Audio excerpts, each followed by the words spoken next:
Welcome to Gabriela's Food Law, my channel on food traditions and famous dishes, including the history, story or anecdote that lies behind them from areas of the world I've become familiar with or attached to through work or private life. History, culture, languages and gastronomy have been my long life passion, and I've been studying them together for as long as I can remember. Through this channel, I hope to transmit this passion to you all. For our first get to know, I thought it would be really nice if we had a drink together. So I've decided to treat you to one of France's most famous appetizers, gougère, bourguignon and Kir.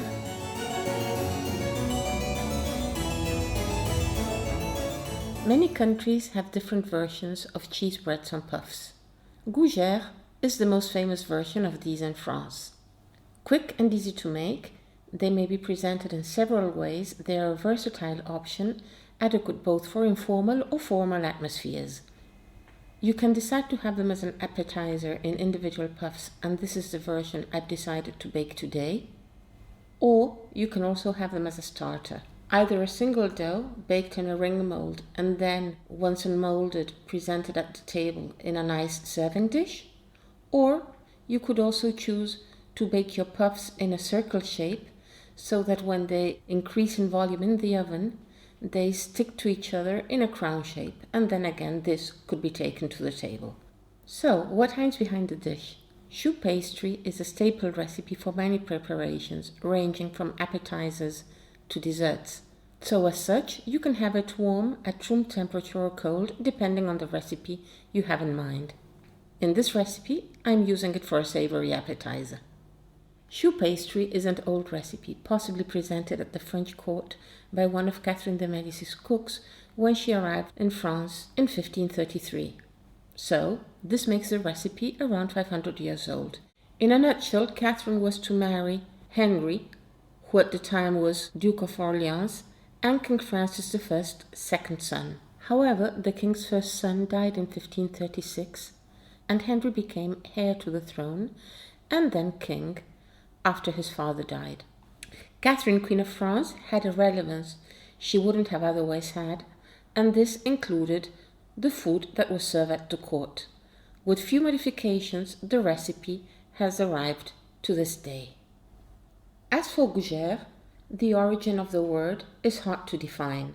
A similar word existed in the Middle Ages to describe a cheese pie, but then, a few centuries later, the same word described a dessert on a menu. What is clear is that during the 19th century it evolved into an appetizer that quickly became very popular in Burgundy.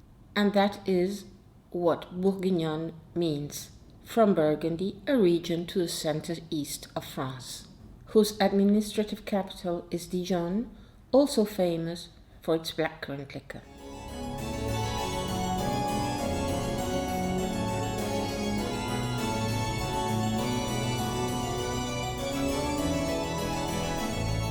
Kir, on the other hand, is a drink made of dry white wine, still or sparkling, and blackcurrant liquor. It is named after Canon Felix Kir, who was a major of the town of Dijon for over 20 years immediately after World War II.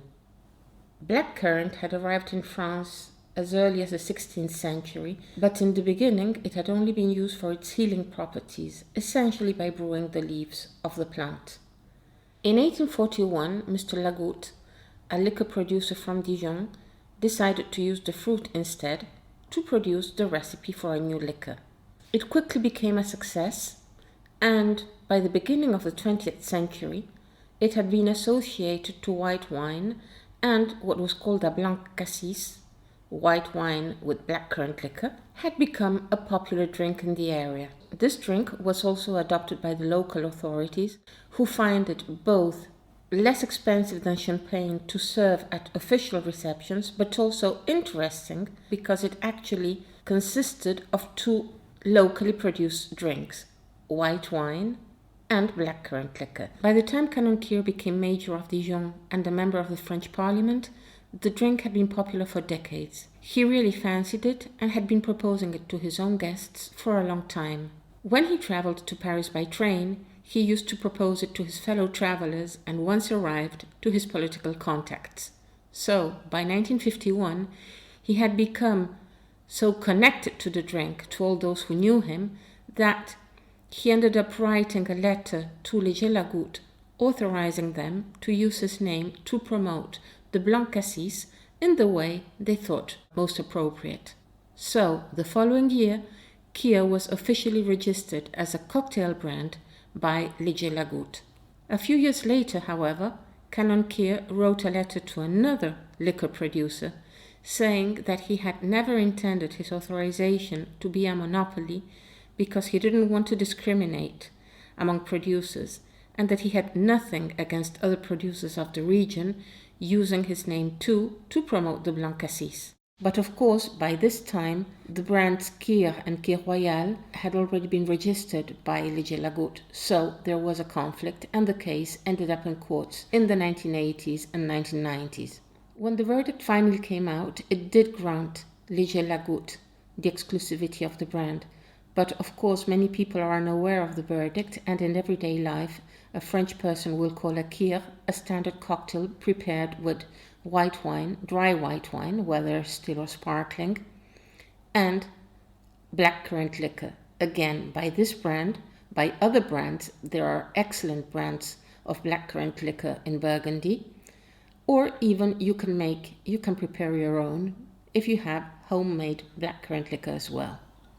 Finally, there is another option, and it's that some people take their Kir with red wine instead of white.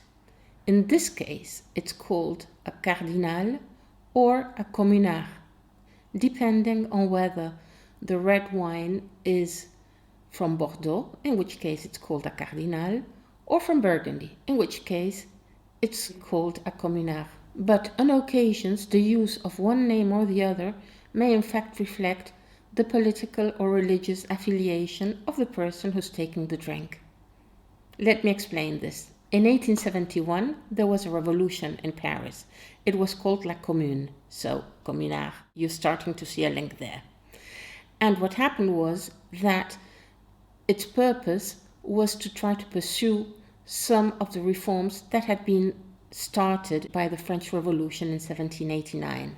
One of the reforms the Commune wanted to put in place was to detach the church from the state. The Commune was quickly defeated, but however, in 1905, a law did finally separate the church from the state. So, people would often refer to the drink in accordance to their beliefs. They would ask for a cardinal if they supported the church. They would ask for a communard if they were in favor of its detachment from the state.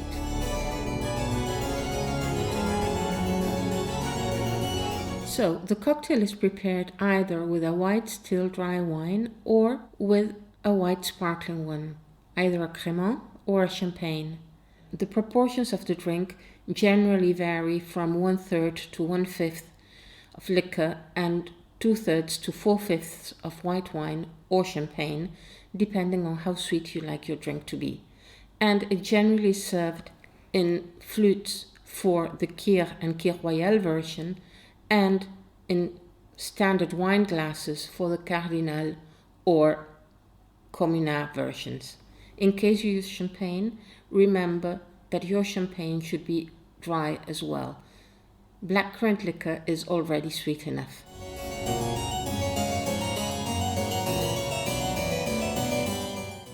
The recipes for my gougères and Kir are in the description below. Gougères are choux pastry puffs, and choux pastry is extremely easy to bake if you follow a few basic rules. Here are my top tips to help you ensure success when you prepare them at home. First of all, remember that respecting on and off the heat moments in the recipe and how you should blend in your flour on the one hand, and proper blending and beating of the eggs on the other are both essential. So, when preparing your pastry, remove the water from the heat as soon as it boils, or evaporation will alter the proportions of the recipe. Then, prepare your dough out of the heat and only then reheat it on low heat for 15 to 30 seconds to dry it out well. While you dry it, mix constantly with a wooden spoon so that it won't stick to the borders or bottom of the pan during the process. After this, remove from the stove and follow all the remaining steps without any further heating. With regard to the eggs, have your eggs at room temperature and add them with the heat off to reduce thermal shock. Otherwise, they might cook instead of blending in. If you fear the bottom of your pan is too hot, you can avoid direct contact of the eggs with the hot metal by spreading the dough to cover the bottom before you pour them in. The other secret is how you should beat them. You should beat them by hand, vigorously, with a wooden spoon directly in the pan. The more you beat them, the spongier your gougères will be. Some recipes say add the eggs one by one and mix well in between. Others say add them all at once and mix them together. I go by the second method and mix them really thoroughly. Once they are fully blended, add your cheese and mix thoroughly again. Your pastry is ready and should more or less have the consistency of a rather thick mayonnaise. Finally, the oven. Place your puffs well apart from each other on your baking tray on parchment baking paper. Their volume may more than double in the oven. Also, don't open the oven while they are baking, even if the puffs have already risen. If they are not fully baked, the dough will still be too light to support them and they'll collapse. However, sometimes they collapse even once they're out of the oven. To avoid this as much as possible, keep your oven and puffs moist during the baking process. The extra moisture usually helps them hold their shape for longer when you serve them. For this, I suggest you wet your hands when the puffs are ready to bake and sprinkle them just before putting them in the oven. Plus, you fill a small heat-resistant bowl with water and put it in the oven too, alongside the puffs while they bake. With these precautions, your gougères should hopefully be perfect. I hope you've enjoyed these tips. So, thank you for listening. Welcome once again to Gabriella's Food Law, and see you next time. Cheers!